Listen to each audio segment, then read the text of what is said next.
उस महामानव को पूरी सृष्टि ने स्वीकार किया और सब उनका पूजन करते हैं भगवान के रूप में।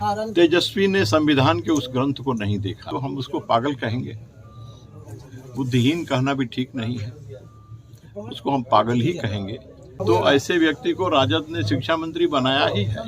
नमस्कार, आप देख रहे हैं फोर्थ पिलर न्यूज। आज हम बात करेंगे बिहार के शिक्षा मंत्री पर, जिन्हें कल तक कोई नहीं जानता था, लेकिन अचानक बिहार के शिक्षा मंत्री प्रोफेसर चंद्रशेखर जी ने एक बयान दिया रामचरितमानस पर, जिसके बाद वो बिहार ही नहीं पूरे भारत भर में अभी छाए हुए हैं। जिस तरह से उनके रामचरितमानस पर टिप्पणी की है उन्होंने, आप देख सकते हैं। इसके बाद विपक्ष लगातार हमलावर है उन पर, बीजेपी जो है लगातार हमलावर है, बजरंग दल हो, विश्व हिंदू परिषद हो या तमाम हिंदूवादी संगठन लगातार हमलावर है। बिहार के शिक्षा मंत्री के बयान के बाद अयोध्या के संत ने उनके सिर काटने वाले को इनाम देने की भी बात कही है। इसी क्रम में आरा के सदर विधायक सब पूर्व कृषि मंत्री बिहार सरकार में जो भाजपा के विधायक है अमरेंद्र प्रताप सिंह ने आज उन्हें इस मुद्दे को लेकर पागल घोषित कर दिया है। उन्होंने कहा कि उन्हें बुद्धिहीन तो नहीं कह सकते, लेकिन पागल जरूर कह सकते हैं, क्योंकि उनका इस तरह का बयान आना बहुत ही दुर्भाग्यपूर्ण है। आपको बता दें कि अगर बिहार क्या पूरे भारत में अगर किसी को फेमस होना है तो धर्म विरोधी बयान दे दे तो वो फेमस हो जाता है। और प्रभु श्री राम की बातें हो रही हैं और रामचरितमानस पर टिप्पणी बिहार के शिक्षा मंत्री करते हैं, क्या कहेंगे इस पर? अब देखिए, भगवान श्री राम की महिमा सारे विश्व ने, सारे मनुष्यता ने और हजारों वर्ष के इस युग ने स्वीकार किया है और सब उनका पूजन करते हैं भगवान के रूप में। उस महामानव को पूरी सृष्टि ने स्वीकार किया है। अब इसके बारे में अगर कोई कहता है तो हम उसको पागल कहेंगे, बुद्धिहीन कहना भी ठीक नहीं है, उसको हम पागल ही कहेंगे। अब कोई पागल हो जाए तो उसके लिए अब मेरे पास दूसरा शब्द नहीं है। शिक्षा मंत्री को राजद समर्थन दिया है, उनके समर्थन में शिक्षा मंत्री को तो ऐसे व्यक्ति को राजद ने शिक्षा मंत्री बनाया ही है, तो वह राजद को मुबारक है। कल तेजस्वी जी का बयान आया कि संविधान से देश चलता है, तो संविधान में सभी धर्मों का सम्मान होना चाहिए। ऐसे में रामचरितमानस पर टिप्पणी करते हैं शिक्षा मंत्री और उन पर उनका कुछ बयान नहीं आता है, क्या कहेंगे इस पर? तेजस्वी ने संविधान के उस ग्रंथ को नहीं देखा है, उसके पन्नों को नहीं खोला है। अगर उसके पन्नों को खोला रहता तो इस प्रकार की बात नहीं करते हैं, क्योंकि पन्ना खोलते ही तीसरे चौथे पन्ने पर ही श्री राम दरबार उपस्थित है।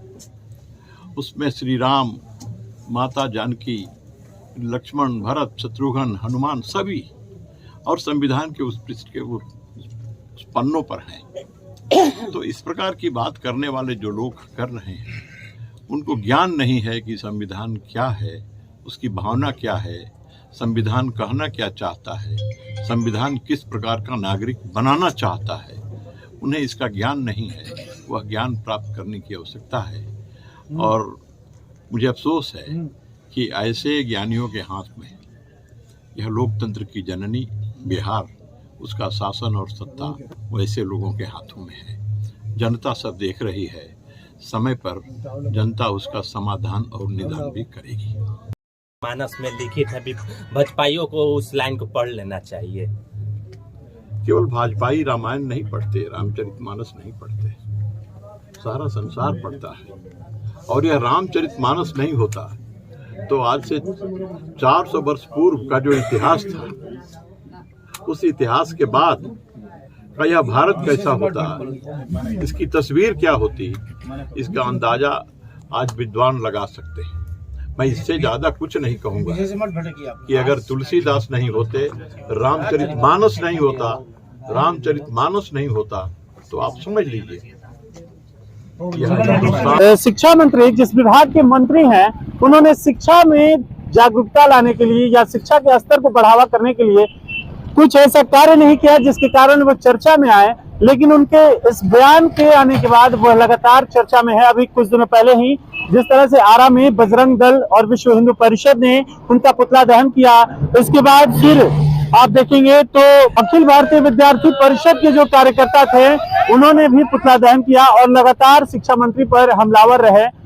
सभी का यही कहना है कि उनको अपना बयान वापस लेना चाहिए, लेकिन इस पर राजद के तेजस्वी यादव और राजद के नेता उनका समर्थन कर रहे हैं। राजद के तेजस्वी यादव का कल बयान आया। तेजस्वी यादव का कहना है कि भारत जो है संविधान से चलता है, लेकिन हम आपको एक बात बताना चाहते हैं कि संविधान में सभी धर्मों का समान सम्मान होना चाहिए, लेकिन ये कहाँ है? रामचरितमानस पर आप टिप्पणी करते हैं हिंदुओं के खिलाफ। ये आपका जो एजेंडा अभी चल रहा है, जिसमें आपने हिंदुओं को दलित और सामान्य वर्ग, पिछड़ा, अति पिछड़ा, इस तरह से आपने बांट दिया। आप जिस तरह से देखेंगे कि बीजेपी पर लोग आरोप लगाते हैं हिंदू मुस्लिम करने का, क्या उससे कहीं पीछे राजद और जदयू ऐसे हैं नेता जो इस तरह नहीं करते हैं? जदयू और राजद नेताओं का भी यही हाल है। वह भी लगातार देखेंगे इसमें जितने भी राजनीतिक संगठन हैं, सभी समाज को, धर्म को बांटने का काम कर रही है। और लगातार इस तरह से बयान देना एक धर्म के प्रति और उसके धार्मिक ग्रंथ के प्रति यह एक दुर्भाग्यपूर्ण है कि बिहार में शिक्षा मंत्री जहां शिक्षा को बढ़ावा देते हैं, शिक्षा के प्रति लोगों को जागरूक करते हैं, लेकिन स्थिति यह है कि उनका बयान आता है रामचरितमानस पर, मनुस्मृति पर, बंच ऑफ थॉट्स पर। यह काफी दुर्भाग्यपूर्ण है। इसी ही खबरों के लिए जुड़े रहिए हमारे साथ, देखते रहिए 4th फ्लैग न्यूज।